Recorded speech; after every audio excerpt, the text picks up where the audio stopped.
Hey everyone, आज हम करेंगे क्लास 4 की साइंस का chapter number 1 food and health. So food and health से आप समझ रहे होंगे खाना और हमारी जो हेल्थ है उससे रिलेटेड ये चैप्टर है।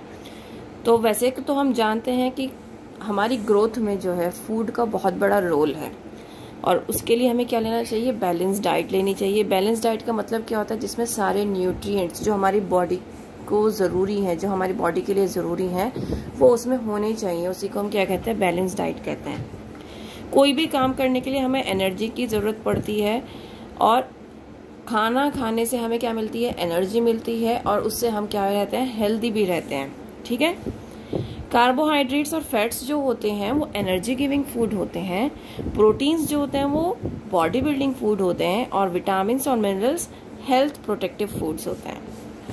अब इस चैप्टर में हम क्या करने वाले हैं, इस चैप्टर में हम पढ़ने वाले हैं न्यूट्रिएंट्स के बारे में, डाइजेशन का प्रोसेस जो है वो किस तरीके से होता है और बैलेंस डाइट किसे कहते हैं वो हम इस चैप्टर में पढ़ने वाले हैं। We must begin the day with the proper breakfast. Breakfast should include milk and food items such as paratha, idli, dosa or bread and a fruit. Apart from breakfast, we must have 2 more meals during the day, lunch and dinner. अब ये बात हम सभी जानते हैं कि हमें अपना जो दिन है वो ब्रेकफास्ट से स्टार्ट करना चाहिए। बहुत सारे ऐसे बच्चे जो ब्रेकफास्ट क्या करते हैं, स्किप कर देते हैं, जो कि नहीं करना चाहिए। ठीक है। या तो आप सिंपल मिल्क लो, मिल्क के साथ आप एग ले लो तो वो भी आपका एक ब्रेकफास्ट है, या अगर आप सिंपल मिल्क भी ले रहे हो ना तो वो भी आपका ब्रेकफास्ट है। वो इसलिए क्योंकि मिल्क जो है कंप्लीट फूड कहलाया जाता है, रीजन ये है इसका। ठीक है। लेकिन हमें कोशिश ये करनी चाहिए कि या तो हम उसके साथ एग वगैरह लें, कोई हैवी चीज लें, या फिर रोटी ज़रूर लें, रोटी या पराठा। ठीक है। तो हमारा ब्रेकफास्ट कुछ इस तरीके से होना चाहिए। अब ब्रेकफास्ट के अलावा हमारे दिन में 2 मील्स और होते हैं, जो कि होते हैं लंच और डिनर, और इसके साथ हम स्नैक्स वाला पार्ट भी कर रखते हैं, जो कि हम शाम की चाय में पीते हैं, लंच के और डिनर के बीच में जो होता है। ठीक है। तो इस तरीके से हम कई बार खा लेते हैं दिन में। So why do we eat different types of food. अब हमें फूड की ज़रूरत क्यों पड़ती है, हम अलग अलग तरीके का खाना क्यों खाते हैं। अब अगर आपकी मम्मा रोज़ाना आपको एक ही सब्जी रोज़ाना खिलाती रहें तो आपको कैसा फील होगा, आप बोर हो जाओगे या नहीं हो जाओगे। इवन आपकी मम्मा भी बोर हो जाएंगी सेम चीज़ रोज़ बना बना के। आप तो खा खा के बोर हो ही जाओगे और मम्मा बना बना के बोर हो जाएंगी, राइट। तो इसलिए हमें क्या होता है, हमारे लिए अलग अलग खाने की ज़रूरत होती है। क्यों? क्योंकि हमें हमारी बॉडी को न्यूट्रिएंट्स चाहिए होते हैं, जो हमें सिर्फ एक ही खाने से नहीं मिल सकता है। हमें हर तरह का खाना खाना चाहिए। जैसे कि हमें ग्रीन वेजिटेबल्स भी खाने चाहिए। ग्रीन वेजिटेबल्स से हमें बहुत सारे मिनरल्स, विटामिन्स मिलते हैं, जो कि बहुत ज़्यादा इंपॉर्टेंट होता है। ठीक है। एग्स, फिश वगैरह खाने चाहिए। तो इस तरीके से हमें बहुत अलग अलग तरीके खाने चाहिए, क्योंकि ये क्या करते हैं, हमारी ग्रोथ में हमें हेल्प करते हैं। जितने भी हमारे डैमेज्ड पार्ट्स हैं उनको रिपेयर करने में हेल्प करते हैं और हमें क्या करते हैं, हेल्दी बनाते हैं। ठीक है। इसीलिए जो न्यूट्रिएंट्स होते हैं, जो हमें खाने से प्राप्त होते हैं, जो हमें खाने से मिलते हैं, उससे हमें क्या मिलती है, एनर्जी मिलती है। इसीलिए जब हम खाना खा लेते हैं तो हम एनर्जेटिक फील करते हैं। क्यों एनर्जेटिक फील करते हैं? क्योंकि न्यूट्रिएंट्स प्रेजेंट होते हैं खाने में। ठीक है। अब जो हमारी बॉडी को न्यूट्रिएंट्स की ज़रूरत होती है वो हमें सिर्फ एक खाने से नहीं मिलेगा, हमें अलग अलग तरीके का खाना खाना पड़ेगा। ठीक है। तो इसीलिए हमारे जो फूड आइटम्स हैं वो थोड़े से डिफरेंट होने चाहिए। हर दिन हम कुछ अलग खाएं ताकि हमारी बॉडी में किसी भी चीज़ की कोई कमी ना हो। कार्बोहाइड्रेट्स और fats energy giving nutrients.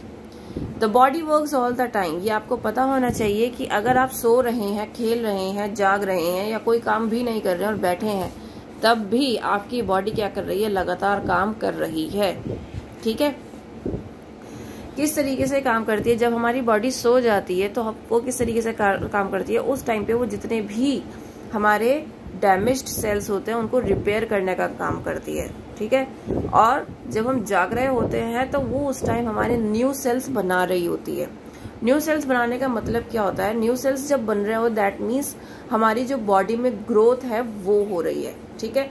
Growth कैसे होती है, जब हम खाना खाते हैं। और खाना कैसा होना चाहिए, आपका बैलेंस डाइट, न्यूट्रिएंट से भरपूर होना चाहिए। ठीक है। और जब हम खाना अच्छा खाएंगे, न्यूट्रिएंट्स होंगे उसमें, तो आपको क्या मिलेगी, आपकी बॉडी को एनर्जी मिलेगी और आप काम कर सकते हैं।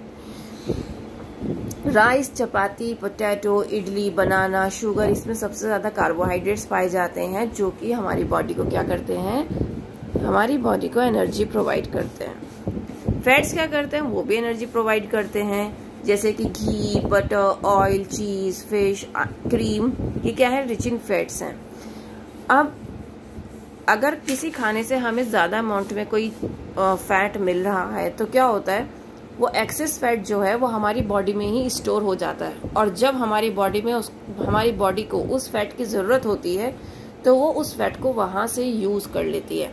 ऐसा नहीं है कि जो एक्सेस फैट है वो हमारा निकल जाएगा या कुछ और हो जाएगा, लेकिन वो क्या होता है, वो लेटर ऑन यूज के लिए हमारी बॉडी में ही सेव हो जाता है।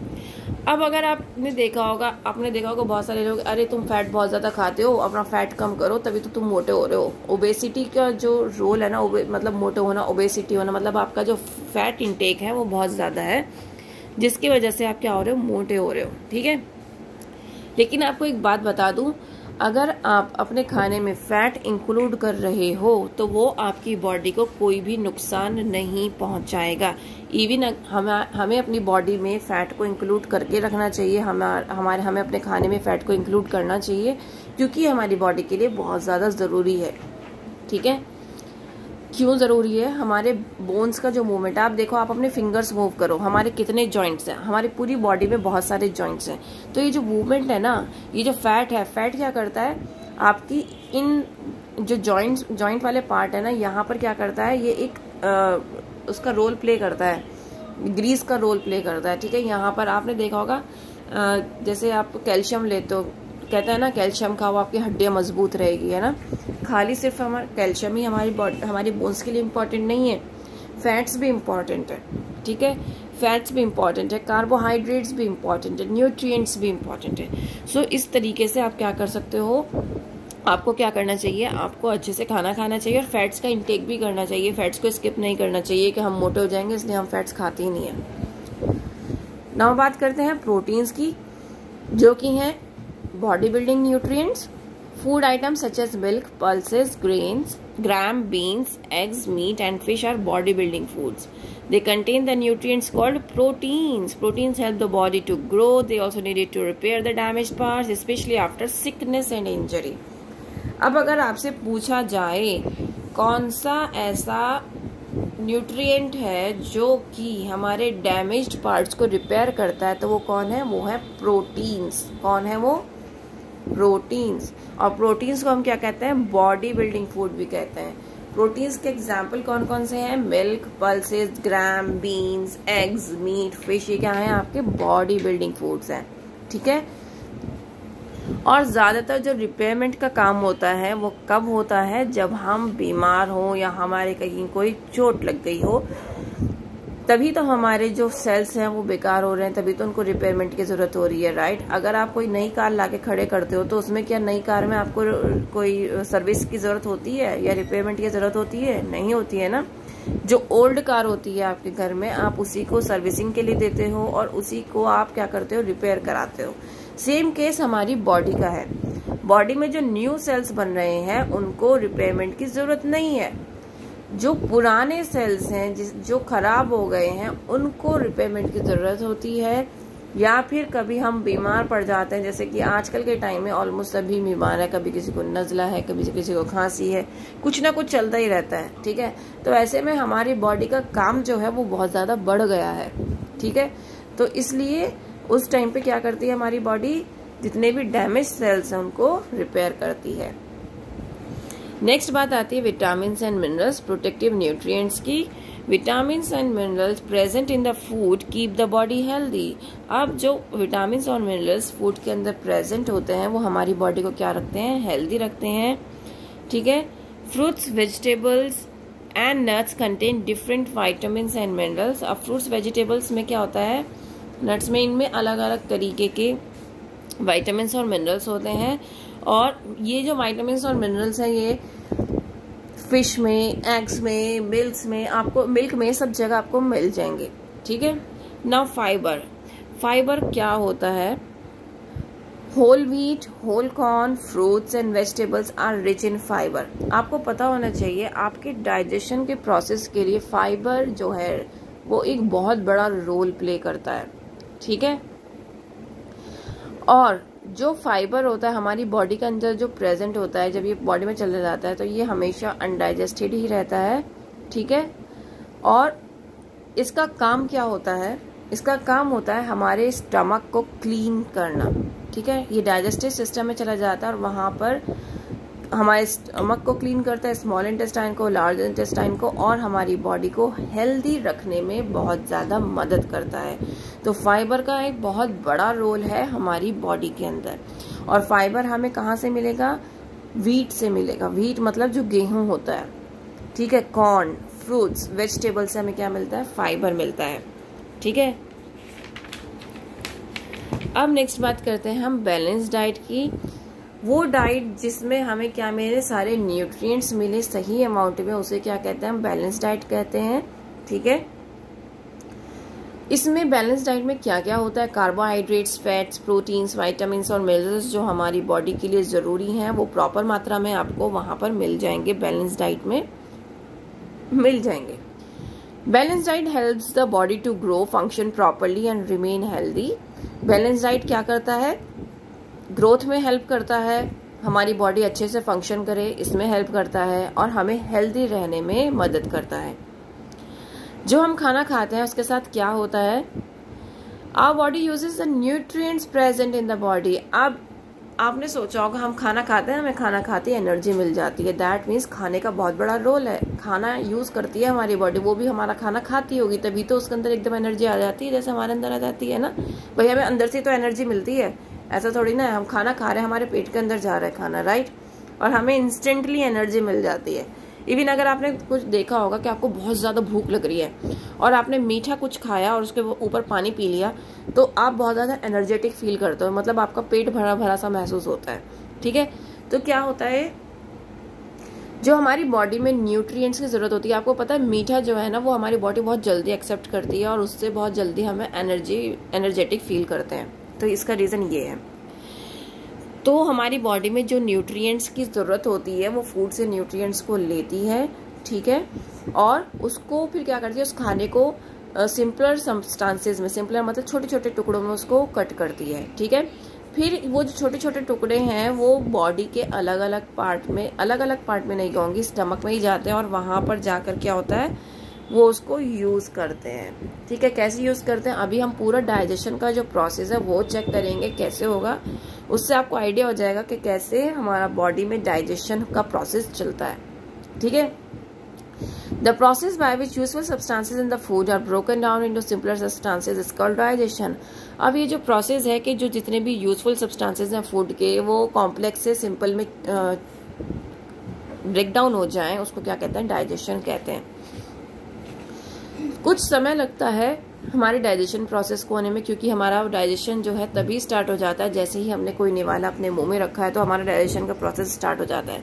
हमने अपने मुंह में कोई खाना रखा, उसको चबाना स्टार्ट किया, ठीक है। चबाने के बाद वो फूड पाइप के थ्रू कहाँ गया? हमारे स्टमक में गया, फिर liver, pancreas, small intestine, large intestine, सबका बहुत बड़ा रोल है।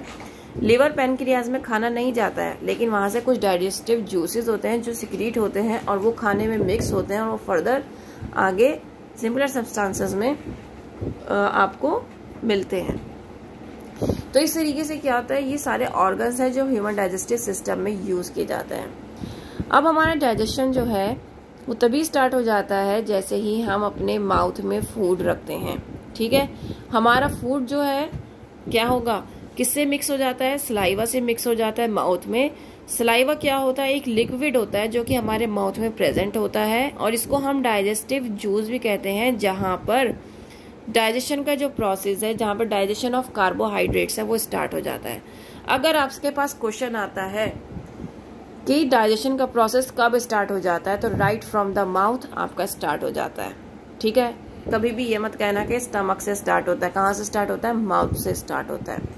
दूसरी बात, माउथ से कैसे स्टार्ट होता है? क्योंकि सलाइवा प्रेजेंट होता है जो कि क्या करता है, वो फूड के साथ मिक्स होने के बाद और डाइजेशन का प्रोसेस स्टार्ट कर देता है। सलाइवा में क्या होता है, वो सलाइवा में कुछ ऐसे न्यूट्रिएंट्स होते हैं जो क्या करते हैं, सॉरी नॉट न्यूट्रिएंट्स, सलाइवा में क्या होता है, डाइजेशन का प्रोसेस करने में बहुत ज़्यादा हेल्प करता है। डाइजेशन ऑफ कार्बोहाइड्रेट्स जो है वो हमारा माउथ में ही स्टार्ट हो जाता है, ठीक है। वो क्या करता है कि कार्बोहाइड्रेट्स को ब्रेक करके स्मॉल शुगर्स में कन्वर्ट कर देता है, सिंपल शुगर्स में कन्वर्ट कर देता है, ताकि जब आप निगलो खाना, मतलब आप चबाने के बाद फूड पाइप के थ्रू हमारा वो नीचे आता है ना खाना स्टमक में, तो जब आप खाना फूड पाइप के थ्रू पास हो रहा होता है तो वो क्या है, वो आसानी से चला जाए। ठीक है, फूड पाइप जो है हमारा आसानी से क्या हो जाए, खुल जाए और वो खाना पेट में चला जाए। कुछ घंटे तक हमारा जो खाना है वो पेट में रखा रहता है। फिर उसके बाद क्या होता है, स्टमक क्या करता है, उसको चर्न करता है। चर्न मतलब जैसे हम मिक्सी में घुमाते हैं ना, उसी तरीके से हमारा स्टमक भी करता है। लेकिन स्टमक का प्रोसेस जो है वो थोड़ा धीरे धीरे होता है, और हमारी मिक्सी का जो प्रोसेस, ग्राइंडर जो होता है ना, उसका प्रोसेस बहुत फास्ट होता है। तो हमारी इसीलिए बॉडी को क्या करता है, टाइम लगता है हमारे फूड को डाइजेस्ट करने में। इसीलिए कहते हैं कि खाने को बहुत ज़्यादा चबाकर खाना चाहिए। जितना ज़्यादा हम चबाकर खाना खाएंगे ना, उतनी जल्दी हमारा फूड का जो डाइजेशन होगा वो होगा। और अगर हम चबाकर नहीं खाएंगे तो हमारी बॉडी को बहुत ज़्यादा टाइम लगने वाला है उस फूड को सबसे पहले छोटे छोटे पीसेस में कन्वर्ट करने में, फिर उसके बाद उसको यूटिलाइज करने में, उसके अंदर उसके बाद उसको क्या करने में, आपको एनर्जी प्रोवाइड करने में। ठीक है, आपको पता होना चाहिए कि जब हमारा खाना स्टमक में जाता है, वहां पर कुछ घंटे पड़ा रहता है, तो कुछ घंटे बाद क्या हो जाता है, वो चर्न होता है ना। चर्न होने के बाद क्या होता है, जैसे आप ग्राइंडर में कोई भी चीज पीसते हो तो वो पेस्ट बनता है ना, ऐसे हमारी बॉडी में हमारे खाने का पेस्ट बन जाता है। ठीक है, अब वो पेस्ट बन गया, अब उसमें क्या होगा, वो पेस्ट बनने के बाद अब जितने भी एसिड जो प्रेजेंट है हमारे स्टमक में वो उसमें मिक्स हो जाता है, जिसकी वजह से क्या होता है, जितने भी जर्म्स होते हैं ना उस खाने के अंदर वो सारे किल हो जाते हैं, मतलब मर जाते हैं। फिर उसके बाद क्या होता है, खाना जो है स्टमक से कहाँ जाता है, स्मॉल इंटेस्टाइन में। कहाँ जाता है, स्मॉल इंटेस्टाइन में। और जो हमारा प्रोसेस है वो कैरी ऑन रहता है। ठीक है, अब देखो digestion ends at the small intestine, के डाइजेशन एंड हो जाएगा स्मॉल इंटेस्टाइन में। देखते हैं, the small intestine is a long narrow tube. अब ये जो स्मॉल इंटेस्टाइन है ये लॉन्ग नैरो ट्यूब है। आप ये देखो, ये जो होती है ना, ये अंदर वाला पार्ट जो होता है वो होती है स्मॉल इंटेस्टाइन, और ये होती है लार्ज इंटेस्टाइन। ठीक है, तो स्मॉल इंटेस्टाइन जो होती है वो लॉन्ग मतलब लंबी होती है, नैरो मीन्स पतली होती है। ठीक है, अब यहाँ पर जो डाइजेस्टिव जूसेस हैं, अब आपको मैंने बताया था कि लिवर और पैंक्रियास का भी रोल है, लेकिन वो क्या करते हैं, जूसेस सिक्रीट करते हैं। ठीक है, और वो जो जूस सिक्रीट करते हैं वो जो खाने का जो चर्न करके पेस्ट बनाया है ना हमारे स्टमक ने, उसमें मिक्स हो जाता है, और मिक्स होने के बाद क्या करता है, डाइजेशन का प्रोसेस जो है वो स्टार्ट हो जाता है। ठीक है, और ये जो जूसेस निकल रहे हैं ये क्या डाइजेस्ट करते हैं, कार्बोहाइड्रेट्स, प्रोटीन्स, फैट्स जो होता है ना हमारे फूड के अंदर, इनको क्या करते हैं, डाइजेस्ट करते हैं। ठीक है, और इसी वजह से क्या होता है, हमारा फूड का जो डाइजेशन है वो कंप्लीट हो जाता है स्मॉल इंटेस्टाइन के लिए। तो आपका फूड का डाइजेशन का जो प्रोसेस है वो कहाँ से स्टार्ट होता है, माउथ से स्टार्ट होता है, कहाँ कंप्लीट होता है, स्मॉल इंटेस्टाइन में कंप्लीट हो जाता है। ठीक है, सलाइवा का क्या रोल है, सलाइवा क्या करती है, कार्बोहाइड्रेट्स के डाइजेशन में क्या करती है, हेल्प करती है। ठीक है, और अगर हमारे स्मॉल इंटेस्टाइन में खाना जो है डाइजेस्ट हो रहा है कम्प्लीटली, तो वहां पर क्या किस वजह से हो रहा है, पैंक्रियाज और लिवर से क्या निकल रहे हैं, एसिड्स निकल रहे हैं जो कि खाने के साथ मिक्स हो रहे हैं, और वो क्या कर रहे हैं, किसको डाइजेस्ट कर रहे हैं, कार्बोहाइड्रेट्स को, प्रोटीन्स को, फैट्स को, जिसकी वजह से हमारा जो फूड है वो डाइजेशन में हेल्प कर रहा है और वो डाइजेस्ट हो रहा है, और ये हमारा जो प्रोसेस है वो स्मॉल इंटेस्टाइन में कंप्लीट हो जाता है। ठीक है, अब लार्ज इंटेस्टाइन का क्या रोल है वो पढ़ते हैं। Useful substances from the digested food enter the blood vessel in the small intestine. अब जितने भी यूजफुल सब्सटेंसेस हैं उस फूड के, डाइजेस्टेड फूड के, वो कहाँ एंटर करेंगे, ब्लड वेसल्स में। हमारे ब्लड वेसल्स जो होते हैं स्मॉल इंटेस्टाइन में उसमें एंटर करते हैं, और जिसकी वजह से जो ये ब्लड वेसल्स में जो एंटर कर गए हैं वहां से क्या होता है, हमारी पूरी बॉडी में ब्लड सर्कुलेट होता है, और हमारी हर पार्ट में क्या होता है, वो ट्रांसपोर्ट हो जाता है। ठीक है, इस तरीके से हमें क्या मिलती है, एनर्जी मिलती है। अब the undigested food enters the large intestine. अब जो हमारा खाना अनडाइजेस्टेड रह गया, मतलब जो डाइजेस्ट नहीं हुआ, वो लार्ज इंटेस्टाइन में एंट्री करेगा।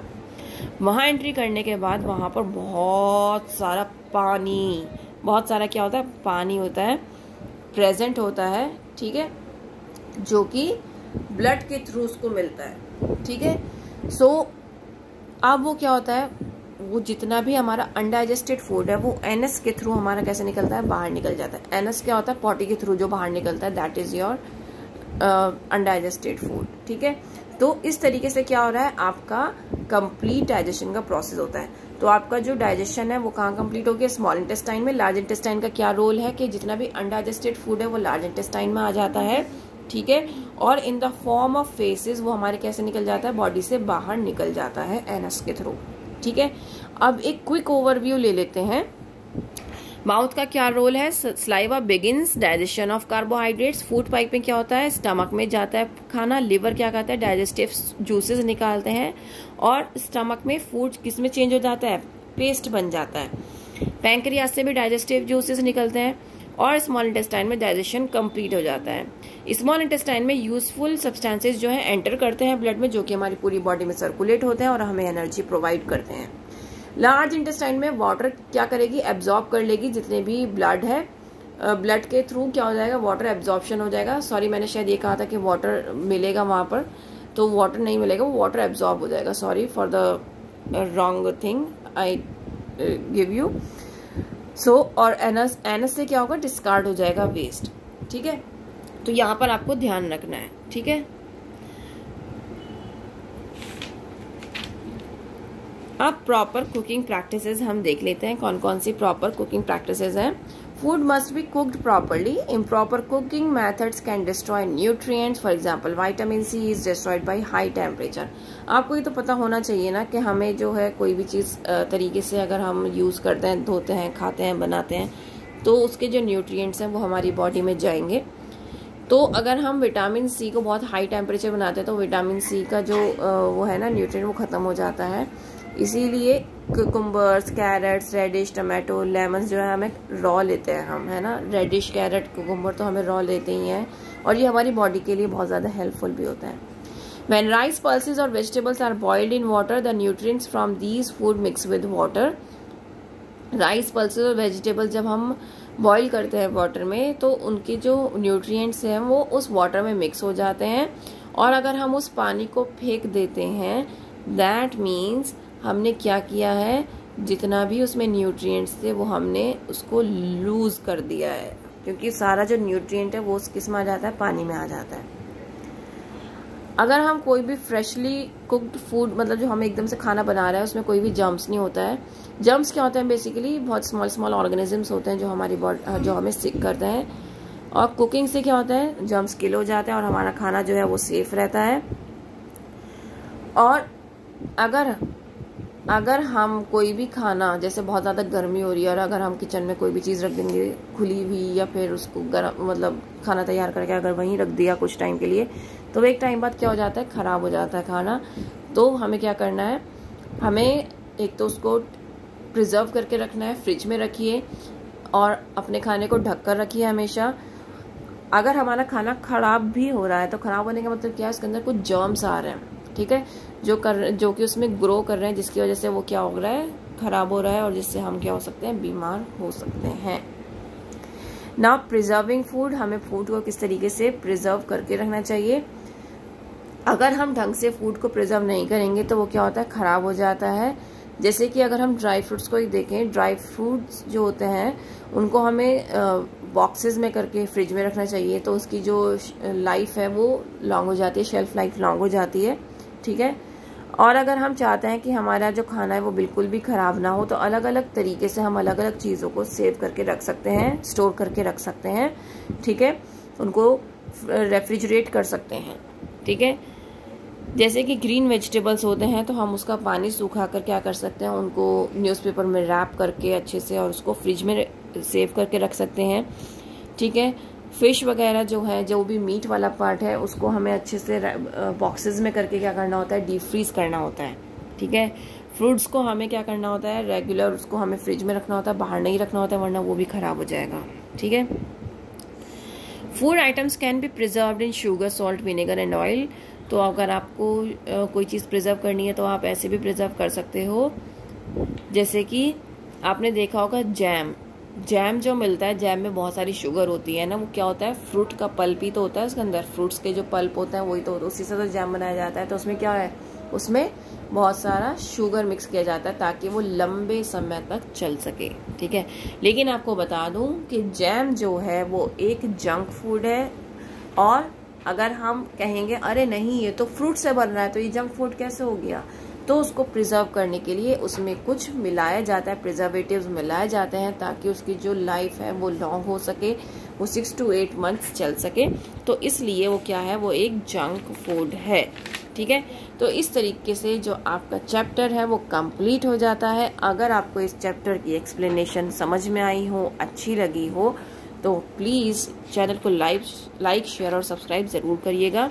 और ये वाला पार्ट आपको ध्यान रखना है कि जब हमारा फूड जो है लार्ज इंटेस्टाइन में जा रहा है तो वहाँ पर क्या हो रहा है, लार्ज इंटेस्टाइन में अनडाइजेस्टेड फूड जा रहा है, जहाँ पर वो जितना भी पानी है वो निकाल देता है फूड में से, और क्या होता है, एनस के थ्रू अनडाइजेस्टेड पार्ट जो है बॉडी से निकल जाता है, ठीक है।